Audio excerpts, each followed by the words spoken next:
Whatever she did, wherever she was, Ketanji Brown Jackson rose to the top.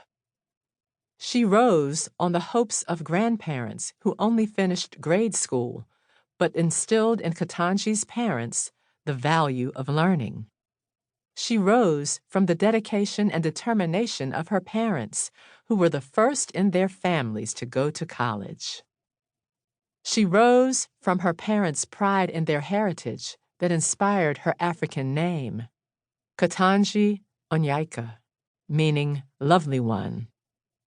And on the birthday of Constance Baker Motley, the nation's first Black female federal judge, Ketanji rose to breathe her first breath, take her first glimpse, and cry her first cry. Wearing Afro puffs and an African dashiki, she rose from the civil rights movement that pushed open doors in the decade before her birth. The gains of the movement gave her parents hope that the way would be easier for Ketanji and her little brother, Ketaj. My parents set out to teach me that if I worked hard and believed in myself, I could do anything or be anything I wanted to be, she said. Ketanji rose from her family's dining room table, where she sat coloring while her father studied his law school textbooks. She rose above her family's sadness for an uncle who was in jail on drug charges. She barely knew him beyond his occasional phone calls, but she learned that there was a right and a wrong side of the law.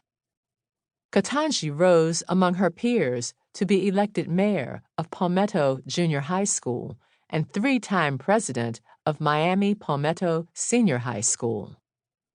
She rose above the slight when a teacher would not cast her as a family member in a play because she was not white. Ketanji rose from acting and singing to conquering the debate stage, where she won national awards for public speaking.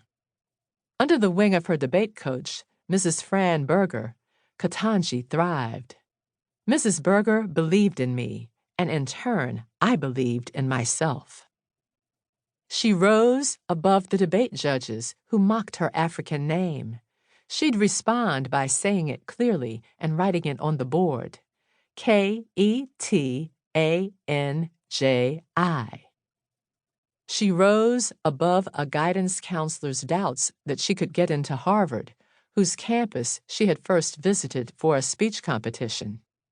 Instead of lowering her goals, Ketanji vowed, "I'll show them." Ketanji rose above her high school classmates to be named in the yearbook as most talented and most likely to succeed. In that same yearbook, she mapped out her future. I want to go into law and eventually have a judicial appointment. Once at Harvard, Ketanji rose above lonely days as a first-year college student, thanks to her mother's birthday greeting and a stranger's advice to persevere. With a diverse group of friends, she acted in plays, even writing one, and joined in student protests. But she always put her studies first.